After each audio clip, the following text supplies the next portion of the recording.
CRE SharkEye Show. Hope you guys are doing fantastic. Today we have Neil Greenbaum.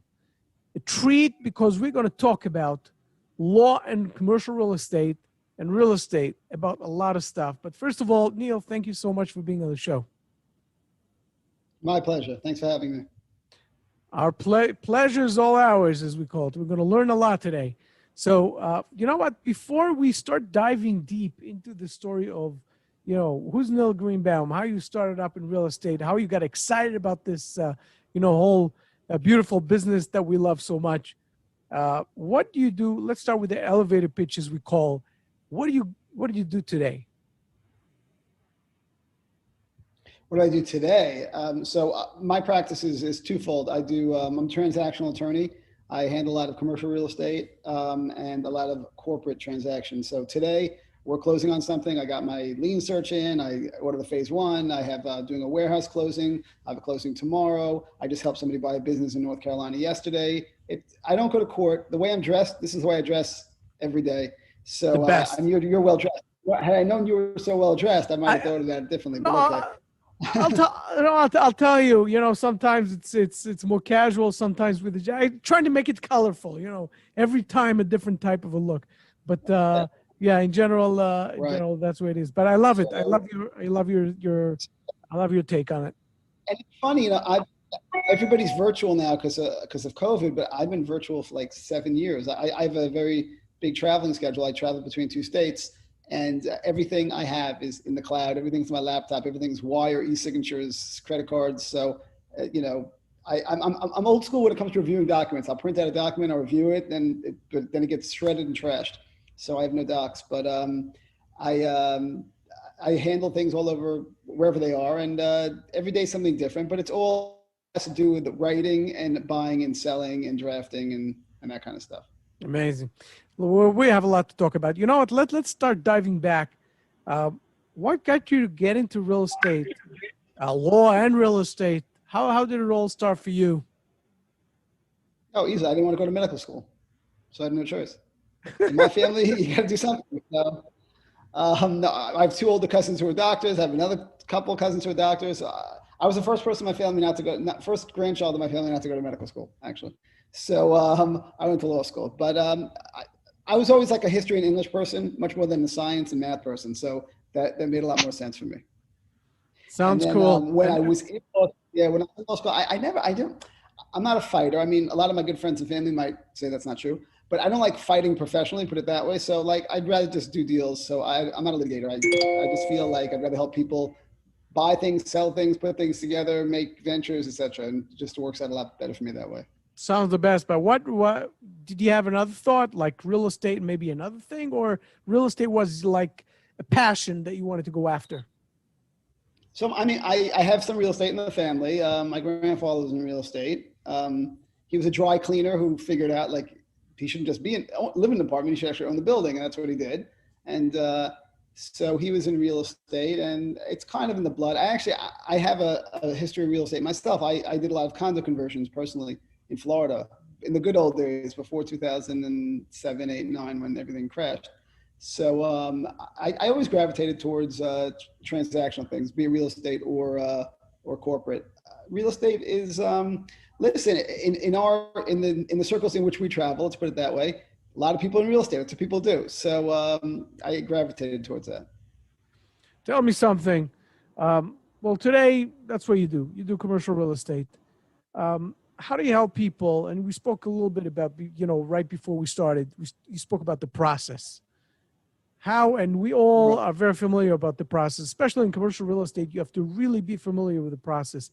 Can you walk us through a little bit about on the process and how a guy like you can help anyone who is in the business? That would be great to hear. Right. So people go, when do I hire you? I'm like, you hire me in the beginning. You hire me before you do anything. Don't wait until you sign the contract. That's for sure. Hire me when you make an offer. And then sometimes it's an LOI, a letter of intent. So when it comes to commercial property, a lot of brokers like letters of intent because even though they feel comfortable, they feel they're going to get their commission if they have a letter of intent signed. Okay. But a letter of intent is not a contract. It's an agreement to agree. And it's always subject to a formal contract. But I would say to people, hire me early on. I'm not being selfish. I want your money, but it's the right thing to do in the process. So you hire me before you do the LOI, and then we make sure that the LOI has things. And if the LOI is written well, it will make the contract process that much easier, because then you'll be able to just point to the LOI and put everything into the contract. So what the usual steps that it is LOI, the price should be negotiated beforehand, then you do the LOI. You have X amount of time for the contract to be drafted. Usually the seller's attorney will draft the contract. Then we review the contract. We make sure that there are some important things in there. The purchase price is right. There should be a due diligence period. We have sufficient time if there's financing involved, sufficient time for closing, sufficient time during due diligence to do inspection, engineering, phase one environmental, order title, order survey. If let's say it's multifamily, you're gonna have a lot of tenants, or office have a lot of tenants. So you have to review leases, check it against the rent roll, see what your turnover is. There's a lot that goes into a real estate transaction. It's funny, like you see everyone now is like, I'm in real estate. And I always ask, well, what do you do? Because a lot goes into real estate. Even buying like, let's say a 10-family multifamily. It's not a large purchase necessarily, but there are 10 units. Hopefully they're all occupied. You're gonna have to look at 10 leases. You have to see, like, you don't want to buy a piece of property and find out you have 10 tenants, like their leases are ending in 1 to 3 months, and you have a high turnover rate in that area, because then you're gonna have to re-tenant the building, and it costs money to re-tenant things. You have to repaint, you might have to do appliances, might have to fix things. So a lot goes in, and also because I have a real estate background as well as a legal background, I'm helpful when it comes to a lot of that background, that due diligence stuff. So first of all, you know what? Now that you've mentioned like tons of stuff in like a few sentences, I know. I just realized like I could talk the whole 60 minutes, and you don't have to do anything. You can leave the room, and I'll just keep. I'm joking. Go ahead. Anyway. That's awesome. That's awesome. I'm just kidding. But I'm saying, let's dive deep a little bit, into each and every topic. A person got an LOI, got into a contract. What are the things that you would point out in any deal that are a breaker? And let's talk a little bit about the issues in the contract. And there's so many things in the contract, from the legal stuff to the divisions in terms of the Right. timing, due diligence process, in terms of the timing that everything is being designed in the contract, is being pointed out in the contract. What are the things that you would point out? I mean, listen, all right, let's say price is always, locked in beforehand. So timing is so important. I see people get caught not having enough time to close. What is enough time? Let's stop on that. So, sorry, I'm stopping you. No problem. If you're buying commercial property, I always like 30 days due diligence, and then 30 days to close. That's 60 days. Maybe even more if you can get it. Now, a lot of sellers, especially in today's market, look, we're in a seller's market today. So sellers are, what they're asking for nowadays is, hard money at contract. They want shortened periods. They want no financing contingencies, or at least, shortened financing contingencies. It's a seller's market. So if you want to buy, you have to jump through hoops a lot of times. I think that, and I see it a lot, and I always put in provisions. Let's say you have 30 days due diligence and 30 days close thereafter. I always try to negotiate an extra 30 days. We'll put down more money. We're already hard. Our deposit's already hard at that point. So we'll put down more money hard and get extra time if we need it. Look, you never know. Sometimes things happen. Sometimes, a phase, it's funny. So like I do a lot of deals, and I do deals all over the country, but in Florida now, it's a hot market. If you want to get a phase one environmental study done in Florida, you're going to wait 3 weeks for it now. That's a long time. So if you don't order it day one, let's say you have a 20-day due diligence period, you might not even get it done if you order it the day of contract. So I tell people all the time, like I say to the seller, listen, in today's environment, your 15-day due diligence period is just not reasonable. I can't even order the things in time. Title, survey takes so long in Florida right now. It's amazing. So what we do is we rush things. If you're buying, you're going to pay extra to rush it, because surveyors can be incentivized by money. They'll work harder if you pay them. So I always find people get caught with timing. So it's very important that regardless of what the type of deal, be it multifamily, office, warehouse, whatever, industrial, that you have timing on due diligence. Due diligence takes a long time nowadays, because people are behind the 8 ball, and that if you're financing it, things always arise, that you have enough time to finance it. So I always get 60 to 90 days. Listen, if you're selling a property, I know you want the money yesterday, but sometimes it does take 60 to 90 days. I could do 60, 90 is better, 30 is almost impossible, depending on the situation. Tell me But I've something. done less. I'll tell you a quick story. I'm sorry. We Go had ahead. a warehouse deal. We closed on a warehouse in Miami recently, and we were supposed to get 80% financing from a lender, and in the end, the lender offered 70% financing. I'm like, that doesn't work. We can't come out of pocket 10% more. We're talking about hundreds and hundreds of thousands of dollars.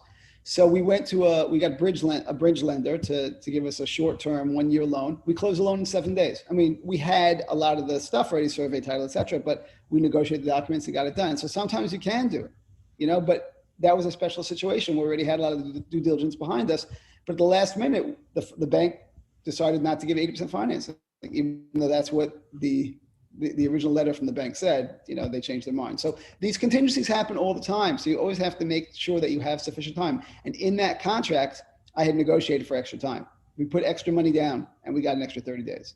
So thankfully we were able to get the bridge loan and close it. Sounds good, but tell me something. How much, when you say hard money, how much is it today? If you have to compare today versus, let's say, pre-COVID, how is it? How much money down? Same thing. In my mind, it depends on the purchase price, obviously, right? But if you're, let's say you're buying something for $5 million, you're putting down $250 at contract and $250 at the end of due diligence. It's going to be hard 10% going in.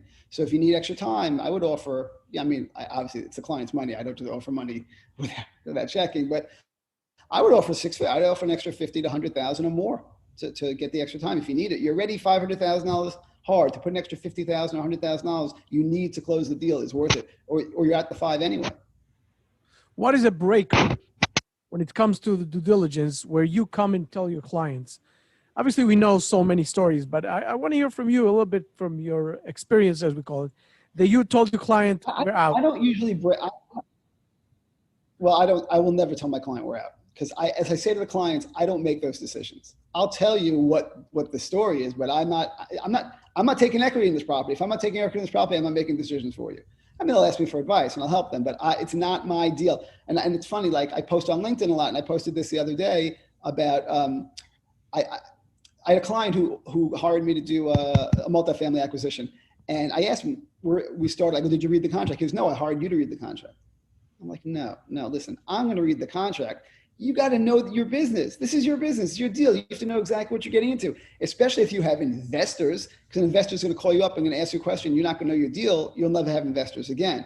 So in terms of breaking deals, I don't break deals. I tell clients, I give them my advice. But so what would break a deal? What would break a deal is, obviously something environmental that we want. If the phase 1 comes back, there's bad environmental, we got to do a phase 2. It might not be worth it depending on the circumstances. Obviously, if the rent rolls and the leases don't match and they're different ballparks, that's not going to work. I really don't break deals. What I do is I try to say, okay, we have a problem. I tell the other party, we have a problem. We have to figure out what to do. We might need more time, and we're going to get the deal done. It's not like a personal track record is on the back of my baseball card, but I have a very good record in terms of deals not breaking apart. It doesn't benefit anybody if a deal breaks. Nothing happens. No one makes money when deals break.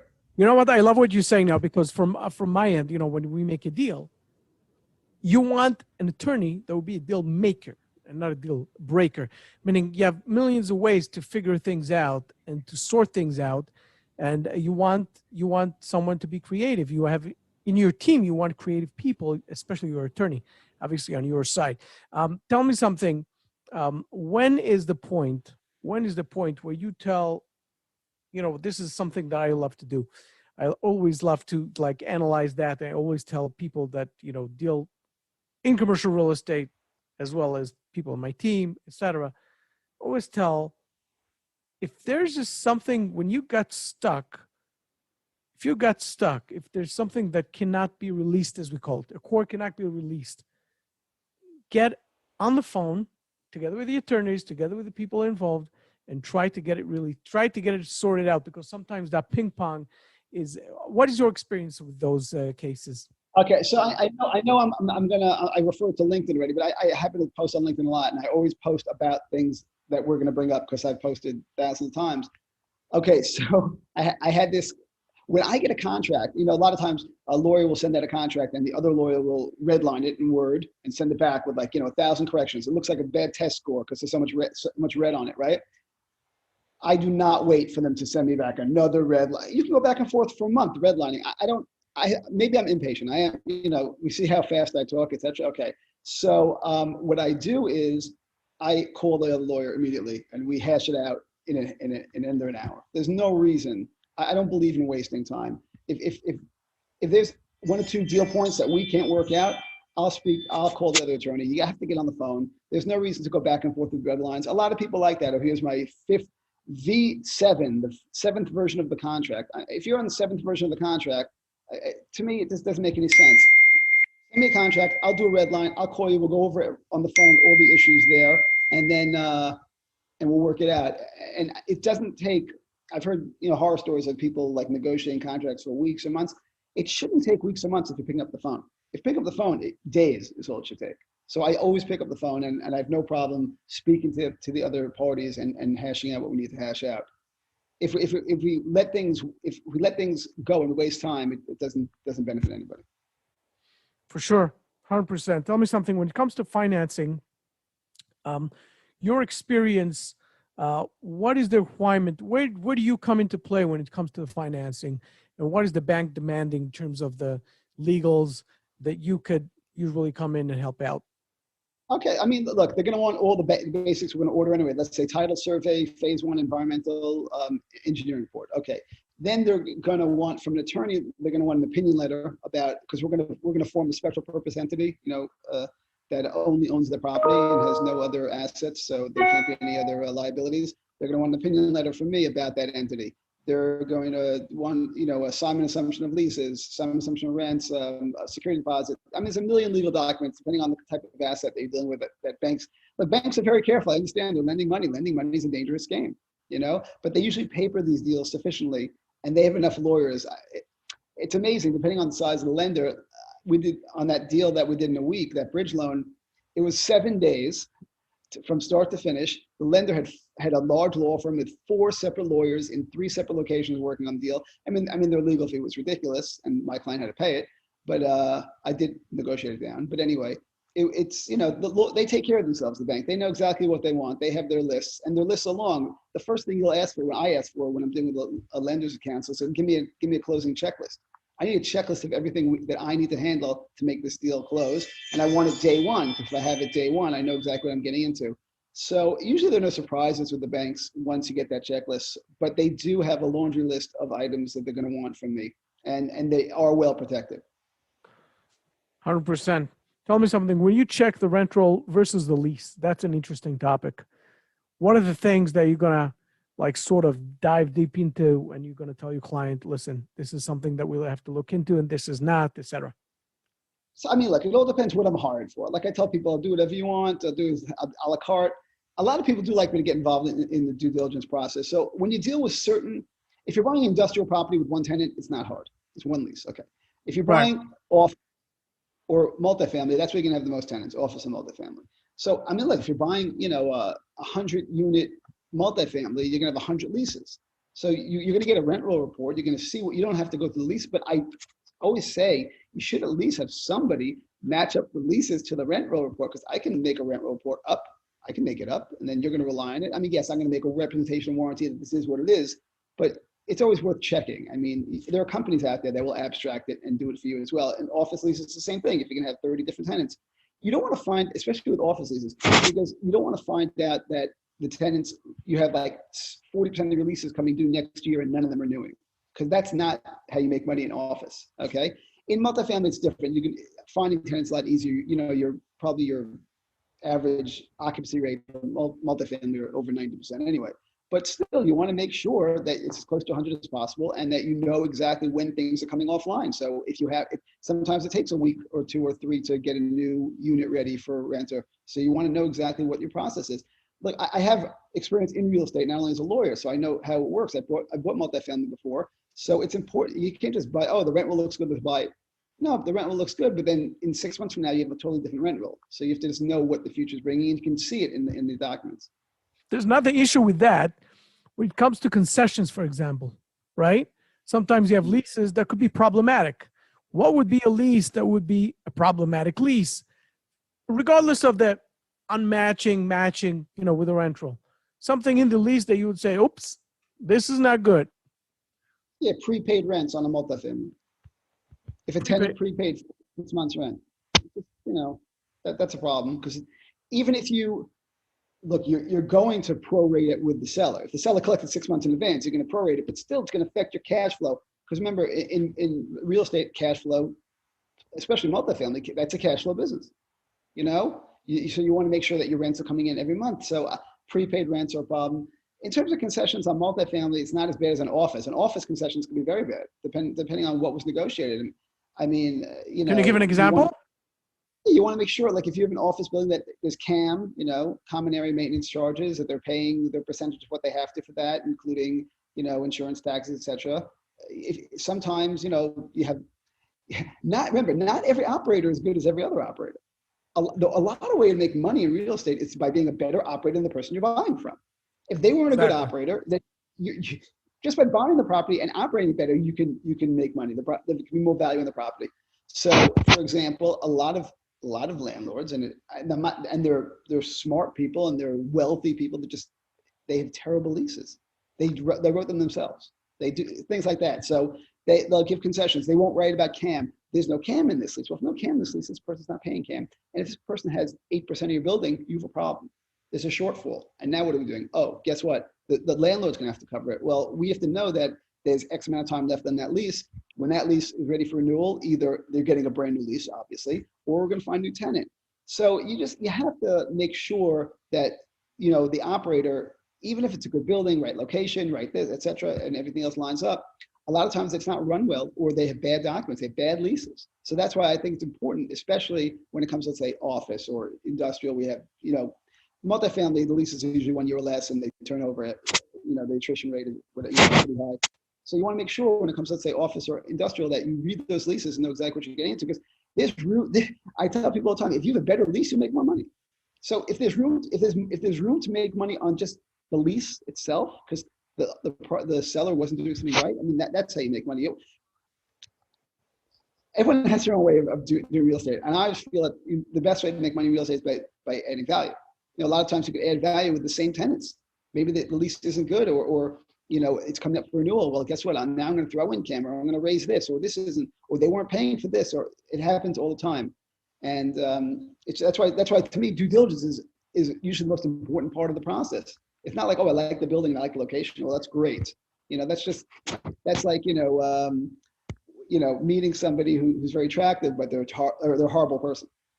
You don't know until after you start talking to them. They look from afar, oh, that person looks great. Well, that building looks great, but when we go into due diligence, we can find out exactly how horrible it is.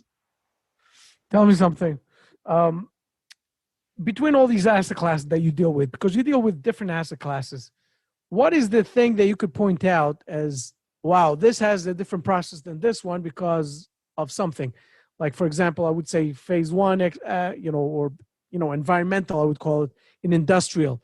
What could you point out in terms of the differences, maybe that and maybe other differences that you have experienced? Yeah, look, I trend more towards multifamily than anything else, just because that's what my background personally is in. Industrial is a whole different animal. Usually you have a lot less tenants, you have far more environmental issues. You have to really be careful about your environmental representations, warranties, and indemnities, because especially if they're, manufacturing something or they're storing something there, there's far more possibility for a problem. You have to make sure that your insurance knows what they're doing, because you want to, like, if I'm buying an industrial property and they're warehousing chemicals, or they have manufacturing, even light manufacturing, it still might have some toxicity there. I'm telling you, I want to make sure I'm insured, because if you don't tell your insurance, like, your insurance broker doesn't know. So you better tell them, because if you buy a policy that doesn't cover certain environmental or, issues like that, like, you're done. You're going to write a very big check if something happens. And the whole point is not only trying to create value and make money, but avoid the downside. Sometimes make more money avoiding the downside. Tell me something. Let's move for a second to, structuring actually the whole legal structure, because, entering a deal, you have this flow chart with all those different LLCs and all those different things. How can you, when you want to simplify it to your client, because sometimes to the, as we call it, the end user who's coming to acquire a property, he's seeing all these the tree of LLCs, as we call it, or whatever, the flow chart or whatever it is, it could be really confusing of who's who and what is what. Um, Give us a little bit of your take on how to simplify it and to make it vivid, clear. I'm not such a big fan of having the trees, honestly. And a lot of my clients don't do that. And personally, I've been involved in that in the past. I did a lot of condo development. So we had like the acquiring company, the management company, and this, and then, yeah, right. And, it was a family tree. I don't tend to do that much anymore. Look, we always form, a single or special purpose entity for acquisition. And depending on the deal, like a lot of people, they own the deal themselves, or they have their own holding company that owns the deal, or maybe they'll raise money and they'll form something else. So like, it's possible you could have 5 owners, but I simplify it in the sense that we have the company, the entity in title, and then maybe there's a holding company, and then the holding company could have maybe 5 owners or something. But I try not to break. I mean, I've seen things that are absurd. We have like 40 branches coming out. I mean, that's going to be on a really big, complex deals. Not that I shy away from those, but I'm just not a big fan of that. It makes, I like to keep things simple. And I think, and buying $100 million, portfolio of multifamily, and buying, let's say, a $10 million building, it's not that the structure is the same. It's basically the same process. I mean, a little more complicated, or you have to do, a few more things, but I always try to keep things simple. And some people like to complicate things. I'm not a tax person personally. Like, I always send people out for tax advice, but tax people like to structure things like trees, so they have their reasons. So I say rely on them. If that's what they want, we can do it. But it's just not my it's not my way of thinking. Well, you can complicate things and you can make them simple, as we call that. Right. Yeah, that's the way it is. In real estate, you can have all kind of structures, all kind of deals. Tell me something. Do you have a cool story, out of the head? You could just, tell us a little bit about something, an experience that you had maybe recently, different type of things that are going on in the market today. They could point out. It's funny. I'm in a deal now that hopefully will close today, tomorrow.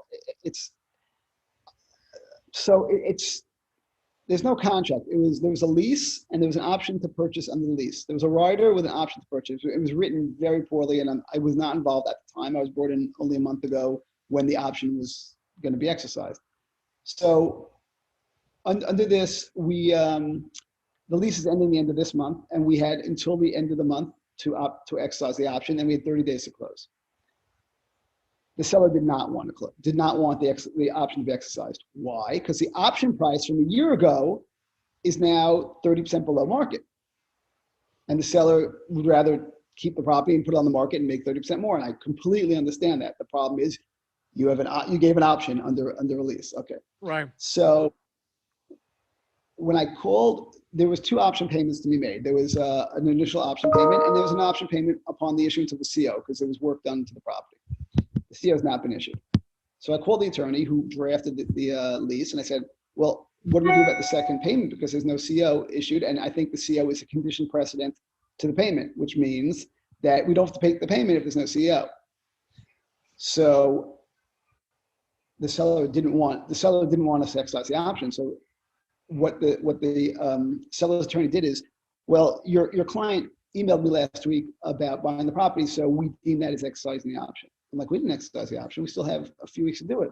They're going to know, we deem that you exercised the option 10 days ago. You now have 20 days to close. But they have no CO, open permit. We have no contract. We have nothing, right? So the date that we're supposed to close is today. Okay. As of last week, we didn't know what to do. So then I ordered title, survey, quick, rushed everything, paid through the nose, because that's what you have to do in today's environment if you really want things fast. We hired a litigator because in case. Yeah. And what we did is we blindsided the seller. The seller thought today's going to come and we're not going to close, and they're going to keep the property and put it on the market for 30% more. What happened instead is I drafted all the seller's documents. I drafted the deed. I drafted the conveyance documents. I had everything ready with the title company. And on Monday, we contacted the seller and we said, we're ready to close on Thursday. We're ready, willing, and able. Here's the title report. Here's your mortgages. Get payoffs. And I think they realized that even though, listen, I'm not a litigator. They could have litigated it. They could have fought it out. There's a lot on the table. You're talking about millions of dollars when you're talking about 30% of the value of something. But we're closing today or tomorrow. I actually got the lawyer to push to tomorrow if we need it. So what happened is it was a poorly written option. We basically called their bluff. They didn't think we'd ever close.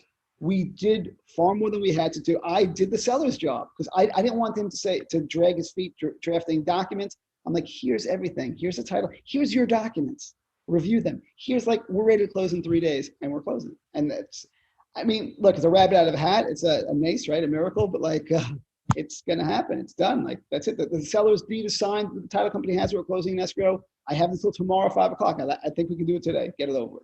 But most times it doesn't happen. The litigators get involved, and 6 months later, everyone's out, fortune of money. But this one, thankfully, is working. And you know what? That's the voice of experience, as we call it. We, when you find something that got stuck, and you're saying, "Okay, I know how to get it unstuck and to move forward." And listen, in this situation, I understand the seller. They're upset because they're going to make less money. But you know what? I'm sorry. You know what? You had this deal that you arranged a year ago. So you had this deal you arranged a year ago, and this is business.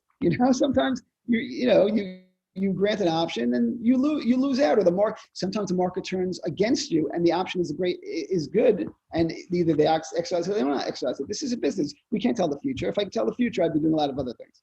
That's what I say. Tell me something. Talking about the future, not in the past. You see the clients coming to you, and you're looking at the markets also for yourself, I'm assuming. What do you think today about the market, especially as a guy who's between the 2 states? It's high. I mean, the real estate market's hot. Look at how things have happened over the past year. So it's funny. So I was buying things in Florida 20 years ago, before everyone got to Florida.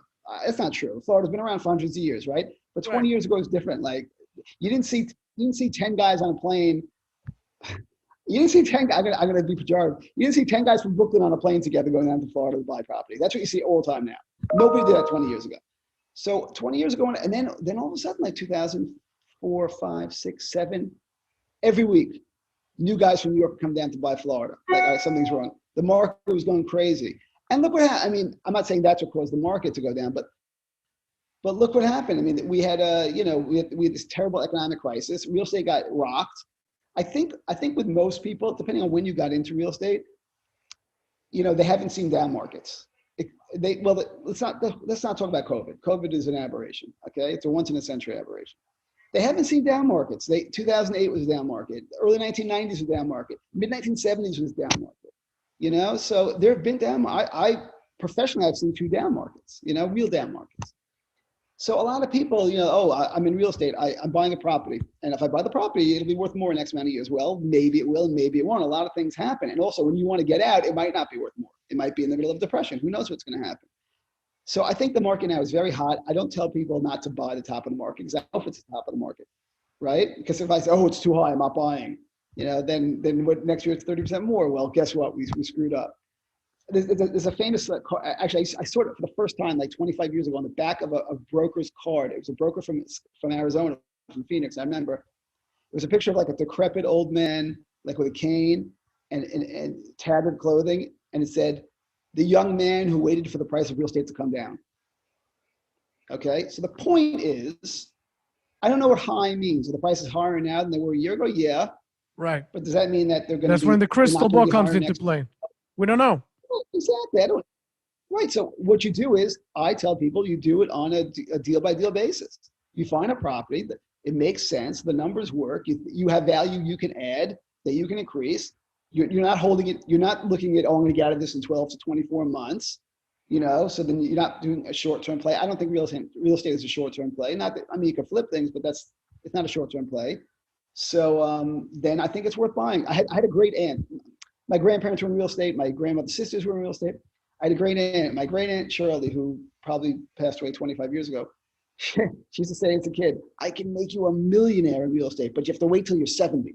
That's what she said, because it's a long game. That's not necessarily true, obviously, but it's a long game. Real estate's a long game, So I'm not saying people don't get into it and get lucky. I've seen it happen. They get out quickly, but you have to have a long-term frame, long-term, frame of mind when you get into something. That's why I look at it. And if you do, and even if the market is 30% higher now than last year, it shouldn't matter, because you're not playing it, for the short term. 100%. Neil, want to thank you. Listen, I bought a house. I bought a new house. Listen, I bought a new house 2.5 years ago in Florida. Okay, I moved 2.5 years ago. The house is worth 70% more than I paid for it 2.5 years. Ridiculous. It's unbelievable. insanity. Yeah. It's crazy. Am I selling? No, because I have a use for it. Is it going to be worth less next year? Maybe. Is it going to be worth more next year? I don't know. But it's I didn't buy the house for 2 years. I bought the house for like 30 years, maybe. Exactly. But it's like, so that was my frame of mind. It's profits on paper. Don't confuse profits on paper with profits. They're not the same thing. 100%. Neil, I want to thank you. Thank you so much for your time. Really appreciate it. You guys, what is that? Did I talk too much? No, you're perfect. You're perfect. And by the way, you guys that are listening to the show and seeing Neil, you need a real estate attorney. You need a commercial real estate attorney. You need someone to help you with the acquisitions. Check out the links above and below, wherever you are. And I wish you guys take care. I'll see you on the next show.